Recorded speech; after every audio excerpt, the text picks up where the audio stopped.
سلام و وقت بخیر. به خبرهای خوب این هفته خوش آمدید. سفارت کانادا در کابل اعلان کرده است که کشورش سالانه 90 میلیون دلار را به افغانستان تا سال 2024 کمک می‌کند. این سفارت روز چهارشنبه 4 ژوئیه در توییت افغانستان را یکی از بزرگترین کشورهای مورد حمایت کانادا توصیف کرده است. سفیر کانادا در کابل گفته است مشارکت را که کانادا با افغانستان ایجاد کرده است ادامه می‌یابد. کانادا خاطر نشان کرد که تعهد این کشور برای حمایت از صلح و رفاه برای مردم افغانستان پابرجاست. گفته است که تعهد مالی کانادا با افغانستان در کنفرانس ژنوا اعلان شده بود. پروژه چکدم منبع در ولایت خوست به بهره برداری سپرده شد. این پروژه از سوی اداره ملی تنظیم امور آب به منظور جمع‌آوری آب برف و باران، کنترل سیلاب‌های موسمی و تقویت منابع آب زیرزمینی در ولسوالی اسماعیل خیل مندوزه ولایت خوست تطبیق شده است. مسئولین اداره ملی تنظیم امور آب کشور میگوید با تطبیق این پروژه 100 هکتار زمین تحت پوشش آبیاری قرار گرفته که تعداد 400 فامیل از آن مستفید می‌شوند. قرار است شرکت فرانسوی ابرتورفشر 390 میلیون بانکنوت جدید را برای افغانستان چاپ کند. احمد رامین ایاز سخنگوی اداره تدارکات ملی میگوید قرارداد چاپ این بانکنوت‌ها به تازگی میان این شرکت و حکومت افغانستان منظور شد. به گفته وی قرار است پس از امضای تفاهم‌نامه بانکنوت‌های جدید تا 9 ماه چاپ شود.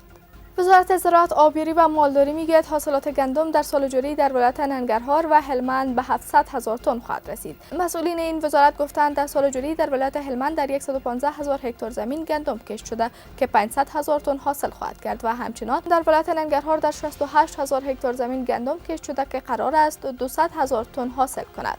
بر اساس معلومات وزارت زراعت، آبیاری و مالداری امسال حاصلات گندم در سراسر کشور از آفات طبیعی و امراض محفوظ میباشد. مقامات گفتند در ولایات مختلف در بخش کشت گندم بعد حاقین کورس‌های آموزشی نیز داشتند که نتیجه خوبی داشت.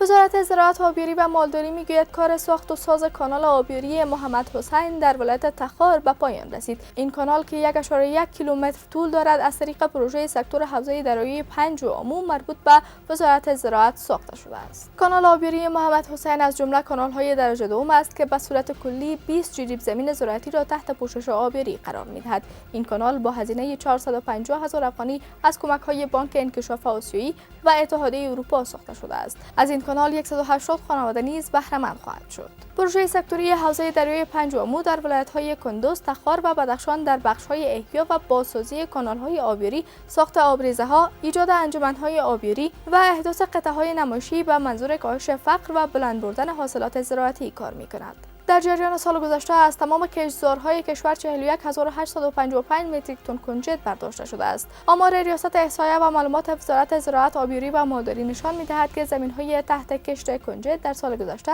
به 65 هکتار رسیده بود. بیشترین مزارع کنجد در ولایت‌های فاریاب، جوزجان، سرپل، بلخ، سمنگان، کندوز، تخار، بغلان و هلمند وجود داشته است. کنجد دارای خواص زیاد است که این گیاه برای تهیه روغن، خوش‌طعم کردن غذاها، تقویت و حفظ سلامت پوست نیز استفاده می شود. تولیدات عسل در ولایت هلمند به بیش از 35 تن رسید. زلمه یلکو رئیس زراعت این ولایت گفته است که زنبورداری در این ولایت رونق یافته و در حال حاضر صدها تن سرگرم کار در این بخش هستند. با گفته یلکو تولیدات عسل در سال گذشته 24.5 تن بود، اما امسال این تولیدات به 35.7 تن افزایش یافته است.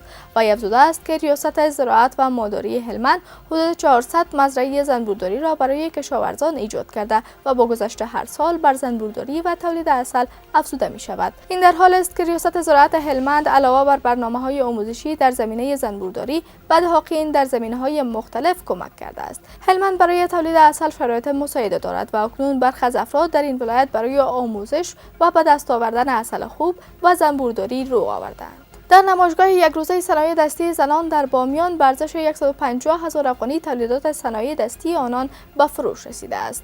فواد احمدی سخنگوی وزارت تجارت و صنعت میگوید این نمایشگاه روز دوشنبه برگزار شد و زنان بازرگان تولیدات دستیشان را برای فروش به نمایش گذاشتند. او افزود برگزاری چنین نمایشگاه‌هایی برای افزایش ظرفیت زنان در تولید صنایع دستی و فروش صنایع داخلی به بازار نقش عمده دارد. وزارت تجارت و صنعت میگوید که این وزارت قصد دارد امسال نمایشگاه‌های متعدد را برای معرفی محصولات داخلی به بازار برگزار کند. یک ژیمنازیوم ورزشی با هزینه 38 میلیون افغانی در ولایت لغمان به بهره برداری سپرده شد. رحمت الله یارمل والی لغمان میگوید این بزرگترین ژیمنازیوم در شرق کشور میباشد که با آغاز فعالیتش چالش‌های صدراه بازیکنان دور خواهد شد. این ژیمنازیوم در مهترلام مرکز ولایت لغمان ساخته شده است. ممنون از توجهتان به خبرهای خوب این هفته. تا بعد، خدا نگهدار.